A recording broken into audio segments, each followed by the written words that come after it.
मेरी आंखों से आंसू बह रहे थे। बड़ी तेज कदम उठाता हुआ मैं अपने घर से बहुत दूर जा रहा था, लेकिन जैसे जैसे कदम आगे की तरफ बढ़ा रहा था, आंखों के सामने अपनी एक एक करके बेटियां नजर आने लगी। मेरी 5 बेटियां थीं और पांचों की पांचों में बस साल भर का ही फर्क था।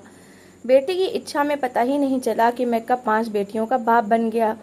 लेकिन हालात कुछ इस तरह के हो चुके थे कि पूरा दिन मेहनत मजदूरी करने के बाद भी मैं अपने बच्चों को 2 वक्त की रोटी भी खिला नहीं पा रहा था। आज दूसरा दिन था कि मेरे बच्चे मेरे चेहरे की तरफ तक रहे थे। मेरी पत्नी कहने लगी, भगवान के लिए पवन कहीं भी जाओ, सिर्फ 1 किलो आटा ही ला दो, मैं अपने बच्चों को आधी आधी रोटी ही खिला दूं। देखो तो इन मासूमों की तरफ, तुम्हें इन पर तरस नहीं आता? 2 दिन से मेरी बच्चियों ने एक निवाला नहीं खाया। मेरी सबसे बड़ी बेटी 13 साल की थी और बाकी साल साल छोटी थी। सबके चेहरे भूख की वजह से मुरझाए हुए थे, ओठ सूख चुके थे, आंखों में आंसू थे। मैंने कहा कि सरिता, प्रार्थना करो कि आज मुझे या तो आटा मिल जाए या फिर मैं मर ही जाऊं। आसान नहीं होता अपने बच्चों को भूखा प्यासा देखना। मेरी गिनती उन मर्दों में होती थी जिन्होंने परेशानी और गरीबी तो बर्दाश्त कर ली थी, लेकिन कभी किसी के आगे अपनी जरूरतों के रोने रो कर हाथ नहीं फैलाया था, कभी किसी से उधार आटा नहीं मांगा था। लेकिन मेरी बेबसी का इस वक्त ये हाल था कि मैंने कई दरवाजे खटका दिए, आंसू बहाते हुए विनती की थी, मिन्नतें की थी, हाथ जोड़े थे कि भगवान के लिए मेरे बच्चे भूखे हैं, मुझे बस 1 किलो आटा दे दो। लेकिन खुद गर्जी और बेहिसी के इस समाज में कोई ऐसा न था जिसने मेरी इस आवाज पर कान धरे हों। सबने ही अपने दरवाजे को जोर से मुझ पर बंद किया था। मैंने बेबसी से आंसू साफ किए और एक ऐसा फैसला किया जो कि मुझे जैसे मर्द उस वक्त करते हैं जैसे जब उनके आगे कोई भी दूसरी राह नहीं होती। 2 दिन से मैं काम की तलाश में था। मैं दिहाड़ी का मजदूर था, लोगों से मिन्नतें करके काम मांगता था, लेकिन काम नहीं मिल रहा था। मैंने तो यहाँ तक कह दिया था कि ईंटें पत्थर कुछ भी मुझसे उठवा लो, लेकिन भगवान के लिए मुझे यहाँ पर कोई काम दे दो। मेरे बच्चे 2 दिन से भूखे हैं। जब मैं खाली हाथ घर जाता तो पत्नी बच्चे मेरी प्रतीक्षा कर रहे होते। मेरे चेहरे से पहले मेरे हाथों की तरफ देखते थे कि शायद हाथ में खाने की कोई चीज़ हो, लेकिन मेरे खाली हाथ देखकर मेरे बच्चों के चेहरों पर उदासी छा जाती थी। मेरी बेटियां बड़ी सब्र और धैर्य वाली थी, कभी शिकायत नहीं करती थीं। मैं अपनी आंखों में आंसू झिलमिलाते हुए सरिता को देखकर नहीं में सिर हिलाने लगता। मैंने कहा कि आज भी कोई काम नहीं मिला। सरिता ने अपनी साड़ी के पल्लू से आंसू साफ किए थे। मेरी बड़ी बेटी कहने लगी, पिताजी तुम फिक्र ना करो, पानी से भी पेट भर जाता है, हम आज फिर पानी पीकर गुजारा कर लेंगे। ये सुनकर सरिता ने अपने बहते आंसुओं को पल्लू से रगड़कर साफ किया था। कहने लगी, मुझसे ये सब नहीं देखा जाता, मेरा जी चाहता है कि अपना गला घोटकर खुद को खत्म कर लूं। अपनी आंखों के सामने अपने बच्चों को भूखा देखना एक माँ के लिए बड़ी कड़ी परीक्षा होती है। तुम तो बाप हो, शायद देख सकते हो, लेकिन मुझसे देखा नहीं जाता। वो क्या जाने कि मैं किस तरह से अपने दिल पर बर्दाश्त करता हूँ। पूरा दिन गर्मी में तपती हुई धूप में मजदूरी के लिए मिन्नतें की थी, लेकिन मेरे हाथ में तो कुछ भी न था। हाँ, लेकिन जो सरिता कह रही थी वो जरूर था। आज भी वो कहने लगी कि ऐसा करो, भीख मांगना शुरू कर दो, शायद भीख ही मिल जाए। मगर ये मेरे स्वाभिमान के खिलाफ था। तब मेरे मुंह से एकदम ही निकला था कि काश मैं खाली हाथ आने के बजाय मर ही जाता तो अच्छा था। सोच चुका था कि अगर कोई मजदूरी ना मिली तो मैं सचमुच अपनी जिंदगी को खत्म कर लूंगा।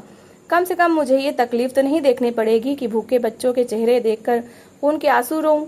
अपने स्वभाव के उलट मैंने लोगों के आगे भीख भी मांग ली थी कि मुझे बस 1 किलो आटा दे दो, लेकिन किसी ने नहीं दिया था। इसलिए घर जाने के बजाय मैंने अपना रुख एक मैदान की तरफ कर लिया, जहाँ पर कहीं कहीं पेड़ थे, बाकी चारों तरफ मिट्टी ही मिट्टी थी। इलाका काफी सुनसान सा था और वहाँ पर कोई भी तामीरी काम भी नहीं हुए थे। दूर दूर कहीं कोई घर बने हुए थे।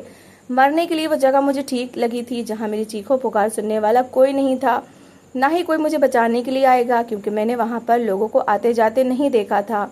मैं उस जगह की तरफ तेज तेज कदम बढ़ा रहा था कि मुझे मंदिर की घंटी की आवाज सुनाई दी। सामने मंदिर था। मैंने सोचा कि एक अनुचित काम करने जा रहा हूँ जो कि मेरे भगवान को पसंद नहीं। ये सब करने के लिए बहुत मजबूर हो चुका हूँ, मेरे पास कोई रास्ता नहीं था। शायद मेरे मरने पर ही मेरे आस पड़ोस के लोग मेरी पत्नी बच्चों को कुछ दिन रोटी के निवाले खिला दें, क्योंकि अक्सर होता था गरीबों को खाने पीने की कोई चीज नहीं देता, और जब उनके घर में कोई मर जाता तो आस पड़ोस के लोग खाने पकवा कर जबरदस्ती रोते बच्चों के मुंह में डालते थे। हमारे मोहल्ले में पहले भी ऐसा हो चुका था। मेरा दोस्त रामदीन जब बच्चों का पेट नहीं भर सका तो उसने गले में फंदा डालकर खुद को खत्म कर लिया था। ऐसे तो उसकी जिंदगी में किसी ने उसकी मदद नहीं की थी, लेकिन उसके मरने पर मोहल्ले भर के लोगों ने पैसे जमा करके खाना बनवाया था और उसकी पत्नी बच्चों को खिलाया था। मेरे पत्नी बच्चे भी सबके सब वहां पर पहुंच गए थे।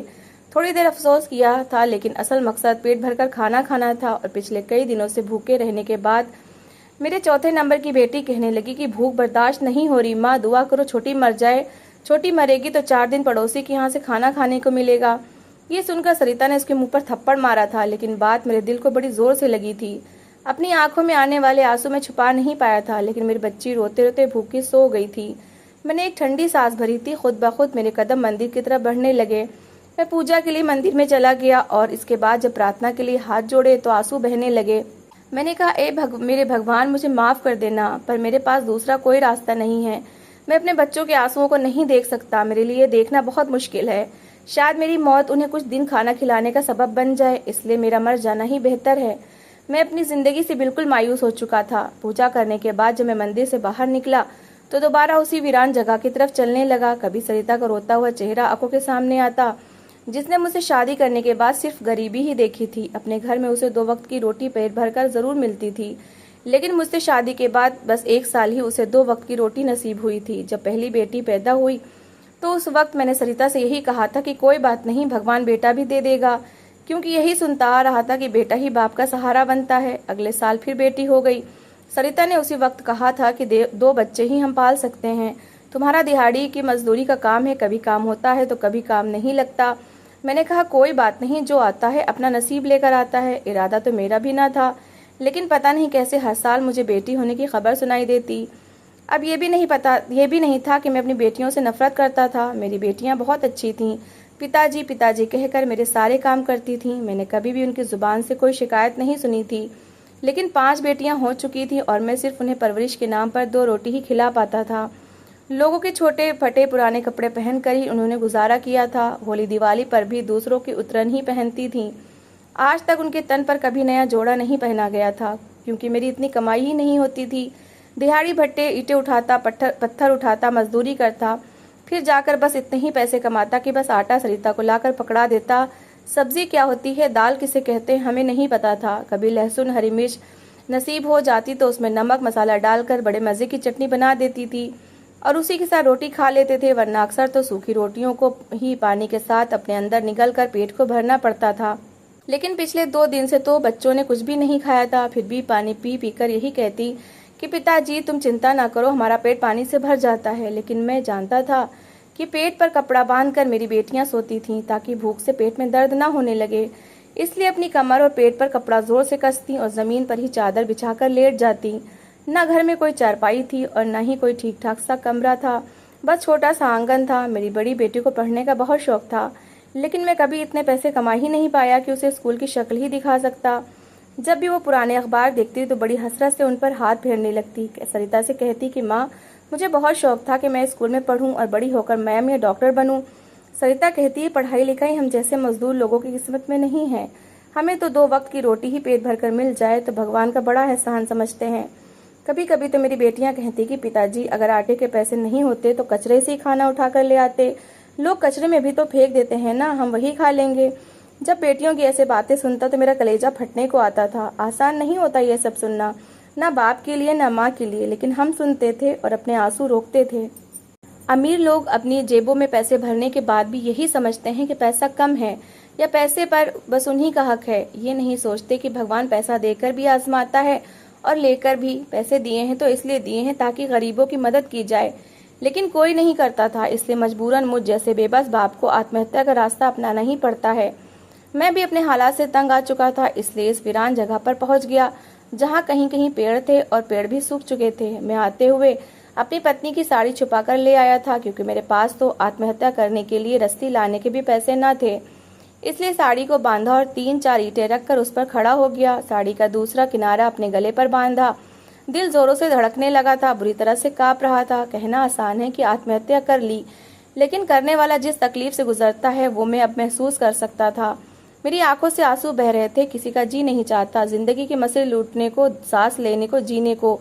मरने वाले भी मरने की तमन्ना नहीं करते, यही चाहते हैं कि काश उन्हें समय मिल जाए और वो और जिंदगी जिए। मुझे खुद को मौत के हवाले करते हुए कि इस पीड़ा से गुजरना पड़ा था, मुझसे बेहतर कोई नहीं जान सकता था।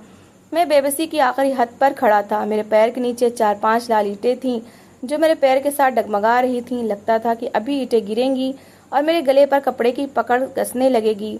धीरे धीरे मेरा दम घुटने लगेगा, मुझसे सांस नहीं आएगी। मैं बिना पानी की मछली की तरह तड़पने लगूंगा। मेरी आंखें सांस घुटने की वजह से बाहर आने लगेंगी और धीरे धीरे तड़पते तड़पते मेरी आत्मा मेरे शरीर से आज़ाद हो जाएगी। शायद 5 मिनट की तकलीफ होगी, लेकिन होगी बर्दाश्त के बाहर, या शायद 10 मिनट की। फिर इसके बाद मेरी सारी परेशानियां हल हो जाएंगी। लेकिन दिल पता नहीं बेचैन सा था, पैर कपकपा रहे थे, बदहवासी मुझ पर सवार थी, पसीना बह रहा था। मैंने आंखें बंद की और खुद को इस तकलीफ के लिए तैयार करने लगा जिससे मुझे अभी गुजरना था, कि तभी मुझे आवाज़ आई, चल मेरी गाड़ी चिक चिक चिक, चल मेरी गाड़ी चिक चिक चिक। एक छोटे बच्चे की आवाज़ मेरे कान में गूंजी थी। मैंने आंखें खोलकर देखा तो वहाँ एक 8 साल का बच्चा डोरी से गाड़ी बांधे उसे चला रहा था और साथ में गुनगुना रहा था। मैंने उसे देखा तो बेध्यानी में दोबारा से आंखें बंद कर ली। वो बच्चा भी मुझे देख रहा था। मैं सोच ही रहा था कि पैरों से लाल ईंटों के पीछे करूं और अपनी ज़िंदगी को दुखों से आज़ाद कर दूं। फिर पता नहीं क्यों मुझे अजीब सा ख्याल आया। ये ख्याल आने लगा कि बच्चे जो देखते हैं वही करते हैं। कहीं अपनी आंखों के सामने मुझे तड़पता मरता देखकर ये बच्चा कहीं डर ना जाए। आसान नहीं होता अपने सामने किसी को मरते देखना, और बच्चे तो ऐसी बातें अपने दिमाग पर ले लेते हैं। मैं नहीं चाहता था कि वो बच्चा मुझे मरते हुए देखे, इसलिए मैंने अपने गले से कपड़े को निकाला और उन पत्थरों से नीचे उतर गया। बच्चा मुझे ही देखे जा रहा था। मैं उसके पास बैठ गया। वो वहीं अपनी बात दोहराने लगा कि चल मेरी गाड़ी चिक चिक चिक। मैंने उसकी गाड़ी देखी तो वह मिट्टी से बनी हुई थी, यहाँ तक कि उसके टायर भी मिट्टी से बने हुए थे। मैंने वो गाड़ी उठाई और गौर से उसे देखने लगा। बड़ी सादी सी गाड़ी थी, पूरी की पूरी मिट्टी से बनी हुई थी। हाँ, इस पर मेहनत ज़रूर की गई थी और फिर इसको फैंसी दुपट्टे से इसको सजाया गया था, लेकिन ज़्यादा पैसे नहीं लगे होंगे। मैंने उस बच्चे से पूछा कि ये गाड़ी तुमने कितने की खरीदी थी? वो कहने लगा पूरे 200 रुपये की। ये सुनकर मुझे हैरत हुई थी, क्योंकि इस पर पैसे ना होने के बराबर लगे हुए थे और सिर्फ मेहनत ही मेहनत थी। ये कहकर वो बच्चा कहने लगा कि मैंने अपने पापा से जिद करके ये गाड़ी ली है। इसे मेहनत से चलाऊंगा तो कल को बड़ा अफसर बन जाऊंगा। पापा कहते हैं कि मेहनत कभी बर्बाद नहीं जाती, जो मेहनत करता है वो बड़ा अफसर बन जाता है। मैं उसकी बात सुनकर मुस्कुराया था। मैं भी तो कब से मेहनत कर रहा था, मुझे क्या मिला था सिवाय भूख और परेशानियों के अलावा? कुछ भी तो नहीं। बहरहाल बच्चा कहने लगा कि मुझे तो पूरा विश्वास है भगवान पर कि मेहनत करूंगा, गाड़ी चलाऊंगा और एक दिन बड़ा अफसर भी बन जाऊंगा। फिर कहने लगा चाचा तुम भी मेहनत करो, भगवान मेहनत को बर्बाद नहीं करता। ये बात मेरी दादी मुझे रोज समझाती हैं। ये कहकर वो अपनी गाड़ी लेकर वहां से चला गया। मैंने सोचा कि अब मुझे जिंदगी को खत्म कर देना चाहिए, लेकिन जैसे ही मैंने साड़ी को पेड़ पर बांधने के लिए दोबारा से लटकाया तो उस साड़ी को गौर से देखने लगा। वो नेट की साड़ी थी जिस पर ना गौर सितारों से काम बना हुआ था। काफी फैंसी साड़ी थी। जब भी सरिता किसी की शादी में जाती थी तो यही साड़ी पहनकर चली जाती थी। बस यही एक फैंसी साड़ी उसके पास थी जो उसे मायके से मिली थी। मेरे दिमाग में एक अजीब सा ख्याल आया। सोचा मरने से पहले ये चीज़ भी आजमा लेता हूँ, शायद ये मेरी आखिरी कोशिश मुझे मौत से बचा ले। सामने ही कुछ दूरी पर नहर थी और वहाँ गीली मिट्टी पड़ी हुई थी और इसी गीली मिट्टी से वो गाड़ी बनाई गई थी। मैं उस नहर के पास गया, वहाँ गारे और मिट्टी में बैठ गया। मिट्टी लेकर मैंने वो गाड़ी बनाना शुरू कर दी। भले ही ये मेरा काम नहीं था, लेकिन मुझे वो गाड़ी देखकर ऐसा नहीं लगा कि जैसे बनाना बहुत मुश्किल है। पहली गाड़ी बनाई तो मुझसे वो नहीं बनी थी, लेकिन मैंने हिम्मत नहीं हारी। 3-4 घंटे वहीं बैठा रहा और एक से एक अच्छी सी गाड़ी बनाने में कामयाब हो गया। वो गीली गाड़ी मैंने हाथ में पकड़ी और घर लेकर आ गया। बच्चे आज भी पानी पीकर सोए थे। मैंने आकर गाड़ी एक तरफ रख दी। सुबह उठा तो उसे धूप के नीचे रख दिया। वैसे भी गर्मियों के दिन थे। 1 घंटे में वो गाड़ी सूख गई थी और कुछ मजबूत भी हो गई थी। मैंने पत्नी की वही फैंसी साड़ी ली, उसे काटा और गाड़ी पर बड़े अच्छे तरीके से लगाना शुरू कर दिया। फिर वो गाड़ी फैंसी और खूबसूरत लगने लगी थी। मेरी बच्चियां भी देखने लगी।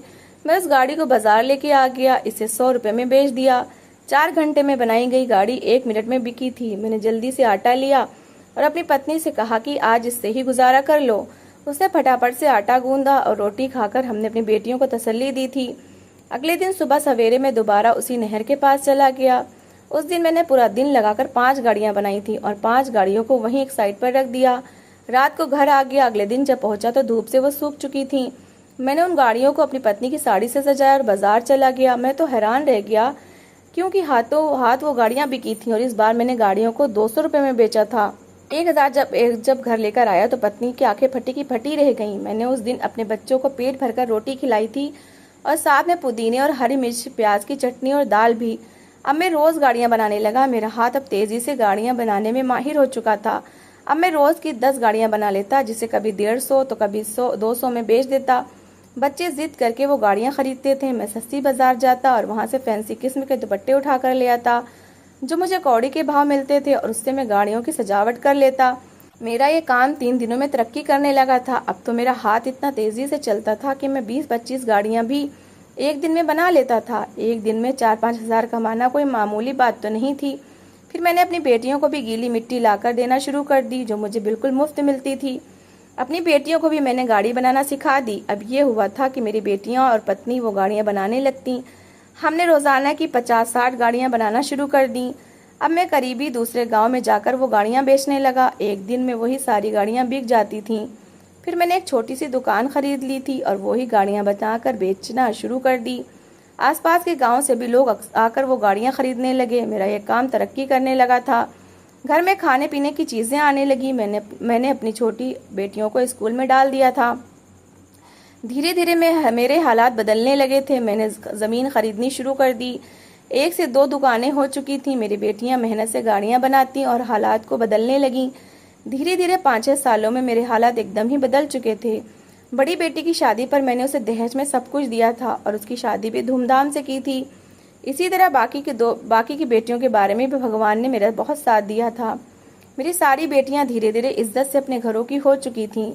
अब मैंने गरीब लड़कों को गाड़ियां बनाने पर रख लिया था, जिनको मैं अच्छी तनख्वाह देता था। आज मेरा नाम अमीर लोगों में होने लगा है और मैं सोचता हूँ कि ना जाने लोग आत्महत्या क्यों करते हैं। क्योंकि मरने से पहले एक चांस भगवान इंसान को जरूर देता है, ताकि वो भगवान की कृपा से नाशुक्री ना करे और आत्महत्या ना करें। और मुझे ये रास्ता एक छोटे 8 साल के बच्चे ने दिखाया था। मैं आज भी उस बच्चे के चेहरे को भूल नहीं पाया, ना ही उसकी बात को कि मेहनत करोगे तो अफसर बन जाओगे। कभी कभी मुझे लगता है कि वो बच्चा नहीं था, भगवान की तरफ से भेजा गया कोई फरिश्ता था, जिसने मुझे आत्महत्या करने से बचा लिया। यह भगवान की तरफ से भेजी गई कोई मदद थी। आज मैं भगवान का जितना भी धन्यवाद करूं उतना कम है। कभी कभी ये सोचता हूं कि अगर मुझे वो बच्चा ना मिलता तो शायद मैं बहुत तकलीफ में होता, अपनी जिंदगी के साथ साथ भगवान को भी नाराज कर चुका होता। काश कि मेरी तरह बेबस होने वाले वो लोग, वो इंसान जो आत्महत्या के बारे में सोचते हैं, एक बार मेरी ये कहानी पढ़ लें। हो सकता है कि मेरी वजह से कोई आत्महत्या जैसी अनुचित मौत से बच जाए। तो दोस्तों, इस कहानी को लेकर आपकी क्या राय है, कमेंट बॉक्स में ज़रूर बताएं। और अगर कहानी अच्छी लगी हो तो प्लीज़ लाइक करें। अगर आपने हमारे चैनल को अभी तक सब्सक्राइब नहीं किया तो ज़रूर कर लीजिए। तो मिलते हैं ऐसी ही एक मोटिवेशनल कहानी के साथ। Thanks for watching.